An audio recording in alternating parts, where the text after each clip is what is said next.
Hey, Vsauce, Michael here. Do you want my head delivered to your door in a box? Well, too bad. I only have one head and I already called dibs on it. Plus, my neck is like pure muscle. This head ain't never coming off. The next best thing is what actually comes in the Curiosity Box by Vsauce. It is chock full of science gear designed by us. It's pretty amazing, and a portion of all proceeds go to Alzheimer's research. So a subscription isn't just good for your brain, it's good for all of our brains. Now, if you subscribe right now, there's still time to get this box, the latest one. It is full of brain food, including the topic of this video, a gyroscope. If you hold a gyroscope in the palm of your hand, upright like this, it will fall over. That's not very surprising. You see, the trick is to take the included string and thread it through a hole and then spin the disc around so the string wraps around and around and around and around. Once it's sufficiently wound up, hold the outside and give the string a firm pull. Ah, yeah, now the gyroscope appears to defy gravity. The axis it spins around is like glued in place, almost cosmically. If you could get this to spin long enough, you could actually watch as that axis did move. But not because it actually moved, because you and Earth moved around it. That's actually where it gets its name, gyroscope. You can use it to scope, watch, the gyration, rotation of the Earth, as Léon Foucault did in 1852 when the device got its name. But how does it work? Why are spinning things so stable? Also, watch this. If I give it a good spin and then hang it from its own string sideways, it will remain parallel to the ground but precess around. To get to the bottom of what's up, or what's up, as the cool kids are saying nowadays, begin by imagining yourself swinging a ball around your head on a rope. Even though the ball is following a curved path, its velocity is at any given instant straight, tangent to its path. You can demonstrate this to yourself by letting go. The ball will shoot out at the velocity it had at the moment you let go. It doesn't curve away or fly directly away. While rotating, the rope keeps the ball always at the same distance from the center, which means continuously changing the direction of the ball's velocity. Now, that requires force, and in this case, that force is delivered by tension in the rope, the same intermolecular forces that attract neighboring rope molecules to each other and are the reason the rope doesn't just disintegrate. Also resist the ball's momentum acting on it, such that its velocity changes every next instant so as to always follow a circular path. This center-seeking force that acts on the ball is called a centripetal force. It can be provided by a rope, an entire disk of material, something invisible like gravity, or from the other side by a wall or banked track. Side note, notice that there is no force acting on the ball that goes directly outward, away from the center, what we often hear called a centrifugal or centrifugal force. You know, the force you seem to feel when you lock hands with someone and you both spin around and you feel pulled straight back, or when a car you're in turns quickly and you're suddenly thrown away from the center. The thing is, this seemingly outward-directed force isn't a force at all. It's actually just an object's inertia, the path the object would take if no other forces acted on it, being blocked by a force, a centripetal force. Across sufficiently short timescales, an inertial path can seem like its opposite, a centripetal force, but if allowed to follow its inertial path for a while, the difference becomes more clear. Here is a ball in orbit. If the centripetal force is removed, it will continue along on a path tangent to its previous circular one. The outline represents where the ball would be if it hadn't have been released. Now, at first, the separation between the two appears to occur directly away from the center, straight out. But if allowed to continue, a more interesting path emerges. From the perspective of the outline, which is still moving counterclockwise, the solid ball appears to be receding and dragging behind, clockwise. This is due to the Coriolis effect, which we will talk about soon. But first, let's push some stuff around. It could really be anything, but I would love to use this ball. It's very cool. It has fiber optic properties. It would be awesome to get these into curiosity boxes down the line. I will see what I can do. Anyway, if I push the ball, it will move in the direction of my force. Pretty simple. But if the ball is moving before I touch it, its velocity doesn't just disappear. Instead, both combine and the ball moves according to their sum. The lower its initial momentum, the greater this angle. Now, let's go back to circular motion. Imagine a satellite orbiting Earth. Its velocity is, as we showed before, at all times tangent to its circular path. A centripetal force from gravity continuously swings its velocity around so that every 90 degrees, it starts pointing more and more in the opposite direction it used to be. Just like with the ball, a downwards force won't send it straight down. Instead, the vectors combine, resulting in a new path like this. 90 degrees ahead, it reaches the maximum distance it will travel in the direction of our force before going back. The key point here is that a downwards force at this location didn't move the orbit like this. It moved the orbit like this, tilting it 90 degrees ahead of where we acted. Now, imagine the satellite as a small piece of our gyroscope. Pushing down here will cause the piece to assume a path that would take it like this. But of course, since the disk is solid and all of its pieces quite rigidly push and pull each other, the gyroscope itself tilts like this. Or if the gyro pivots around a point below its center, like this.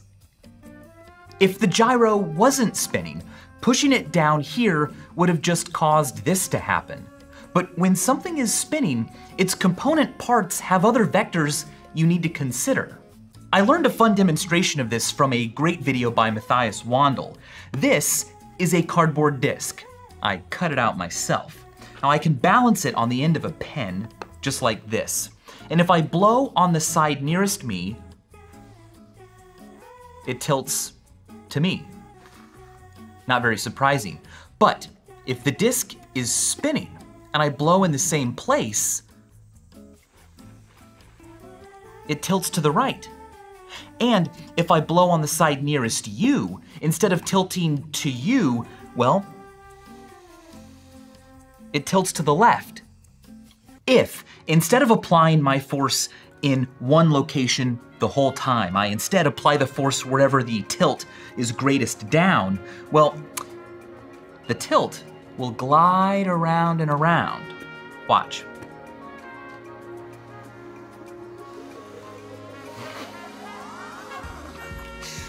I've run out of air, but the point is, this is exactly what is going on when a gyroscope here on Earth is spun up and tilted. The tilt glides around. This is called precession. What's happening is actually very similar to my breath moving around, except instead of my breath, it's gravity. No matter how perfectly upright a gyroscope is, it will not stay that way forever. Any deviation, no matter how slight, will allow gravity to form a torque. A torque occurs whenever a force rotates an object around a pivot point. If the disk is spinning, the effect of that torque will move 90 degrees ahead in the rotation, like so. But now the torque is operating this way, so its effect will have to be felt 90 degrees ahead, and so on, and well, what do you know? The gyroscope precesses. Now, if it wasn't for friction and air resistance and other forces meddling with this disk, it would just precess at the same angle forever. But of course, well, we live in a world with friction and air resistance and all that good stuff, so the disk spins down. in the same way that a slower moving ball is deflected with a steeper angle. As the disc slows down, each piece of it is given a steeper and steeper orbit around. The gyroscope tilts further and further down until it hits the ground and eventually slows to a stop. Take a look at this bicycle wheel. It's like our gyroscope, but bigger. I have a string tied to its handle right here, so when lifted like this, a torque is applied by gravity, like so. It's equivalent to a force up here in this direction, and a force on the wheel down here in this direction. If I let go, those two forces will do their work. Okay, pretty predictable. But if I get this wheel spinning, there will be other vectors at play. A piece of the wheel, moving say counterclockwise or along with the rest of the wheel, down here will have a velocity tangent to its circular path, but also a torque pushing it this way. That will cause its orbit, like in our gyroscope, to move like this. This force will have its maximum impact 90 degrees ahead in the rotation, so the wheel will turn like this, but, well, there's still a torque here, pushing the bottom of the wheel this way, moving that 90 degrees ahead. We see that the wheel will just keep turning, and in fact, that's what it will do. If I can get it up to a fast enough speed, then, ta-da!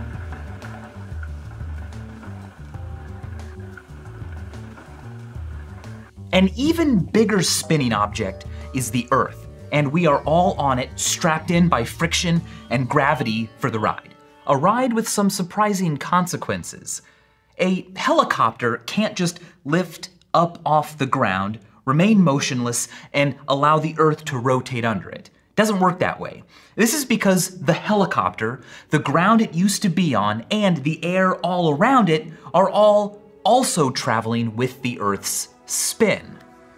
But if you had a magic paper airplane that could be thrown really far, and you decided to throw it directly north to your friend, Earth's spin would come into play.